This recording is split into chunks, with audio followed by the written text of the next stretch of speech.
The legend tells that Taiji Quan was created by Zhang Sanfeng, a monk who traveled into the Wudang Mountains in China in search of Taoist teachings.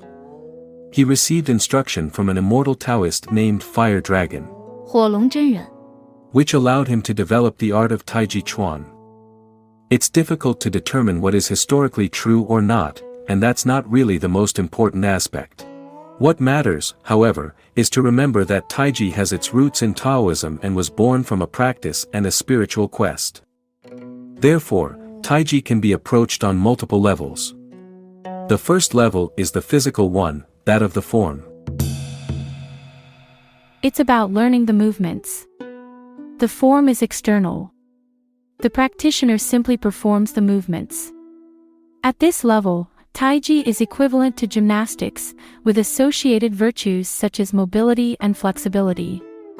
I intentionally exaggerate this point, but I believe that many people get stuck at this stage without realizing the true potential of Taiji. It's like having a sword and keeping it in its sheath. Yes, you have a sword, but as long as it stays in its sheath, it's just decoration. The form alone is not enough, but it remains essential. Taiji is connected to both heaven and earth. The form is at the center and serves as the link between these two aspects. This step also serves to prepare the body. That's why the form is so rigorous. Its purpose is to align and fluidify the structure, to prepare the body for the next stages. I really like the analogy of a light bulb. Practicing the form is like working on the filament.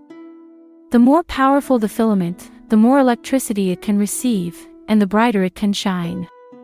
If you've been practicing for years and have only focused on the form, don't think you've wasted your time. On the contrary, the rest will come much more easily and quickly. Learning the form is an important step, but it's just one step that should lead to the second level of understanding, the circulation of qi. It is important to consider the flow of qi within the body. Taiji is an internal martial art, so it makes sense that something is happening on the inside. The form is external, but the flow of qi is internal. In order to focus on the circulation of qi, one must free the mind from the form. That means not having to think about it anymore. That's why it's perfectly normal in the beginning to only concentrate on the external form, without thinking about the qi flowing within the body. It can be interesting to practice qigong exercises in parallel to learn how to sense and move qi. The movements are often much simpler in form, which allows quicker access to the qi level. There's no need to believe or feel it at first. Simply imagining that there is energy inside the body and that this energy creates movement helps direct your attention inside the body. Gradually, the sensation will completely change, and the effects of the practice will as well, transitioning from something external to something internal. At this point, the practice becomes a form of qigong. In Taiji Quan, there's Quan, which literally means boxing. This is a point that is often completely forgotten, yet essential. It doesn't mean fighting, it's much broader. It's actually about learning to interact with one's environment. This is what distinguishes it from qigong. Qigong focuses on the circulation of qi internally. Tai Chi also seeks to interact with its environment. Combat becomes a means of working on this interaction, harmonizing the internal and external currents. Even when practicing alone, it's an element to keep in mind. Sensing the space you occupy, what surrounds you, and trying to find a balance, a harmony between the inner and outer flow. The goal of Tai Chi is to pacify relationships, transforming a chaotic situation into a peaceful one. At this level, the practice becomes a martial art. Martial literally means related to war. Tai Chi is not, however, the art of war but the art of transforming war into peace.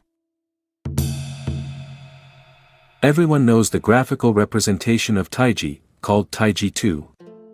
It is also sometimes referred to as yin-yang, although in reality there are 3 components and not just 2. One yin pole, one yang pole, and a source called Wuji. This third element is often forgotten, yet it is essential. It is often translated as limitless, but this translation can be misleading and abstract. That's why there is another, more meaningful translation, which is, the summit of nothingness. Wuji is the point from which everything emerges. This is close to the meaning of Taiji, which means supreme summit. To understand this concept, we need to go back to the Taoist perspective of the creation of the world. Originally, there is this Wuji force, unmanifested. To manifest itself, it needs to set in motion through the energies of yin and yang. This is an external view of Wuji associated with the creation of the world, but this force is also present in human beings. This concept may seem a bit abstract. To provide a more concrete example, Wuji can be associated with intention, and yin-yang with action. You may have the intention to raise your arm, but as long as it remains an intention, nothing happens. The arm doesn't rise, nothing manifests yet. To make it rise, you need to contract and release certain muscles, with contraction and release being associated with yin and yang, respectively. It's important to note that movement takes place in time. It requires time for the arm to move, while thought is instantaneous. This is a material way of looking at Wuji, but in reality, it is a spiritual concept. Wuji is the spiritual dimension of a person, their true nature and essence. In Chinese thought, the North Star was called Taiji. It's a fixed, very bright point that is always present. In humans, it can be associated with the center. The perception of this point becomes more refined with practice. Just as practicing Qigong can be useful for learning to manipulate Qi, meditation can be a good way to work on your connection with the center. If you have no idea how to start feeling or connecting with the center, you can visualize a bright point. Try to imagine that this point is the source of the body's Qi, as if the body's Qi were actually a condensation of the light emitted by this point. It may seem abstract, but it's not necessary to believe in it to experience results in terms of sensations or effects. You just need to try. This exercise can also be used to recharge the body's Qi. For those who prefer a physical point in the body, Ming Men is a good option. It's a point located between the two kidneys and is considered the gateway to original Qi. And for those who want to focus only on the material aspect and remove the mystical aspect, it is possible to do the same exercise with the goal of purifying the mind. The mind becomes clearer, purified from everything that is not essential, immersed in the present moment. This pure presence can be associated with Wuji.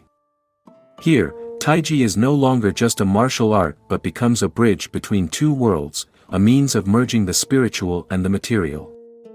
At this level, Taiji is also no longer just Qigong, but becomes Neigong.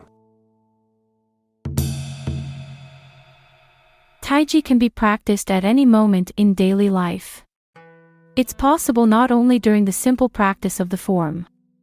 It's not about replicating the movements of the form in daily life but applying the principles. Just as one seeks fluidity and relaxation in a Taiji movement, one should also seek it in daily movements. Just like with the form, initially, you can focus solely on the physical aspect through relaxation, fluidity, and positioning. But then, just like with the form, practice the circulation of Qi, interaction with the environment, and connection with Wuji.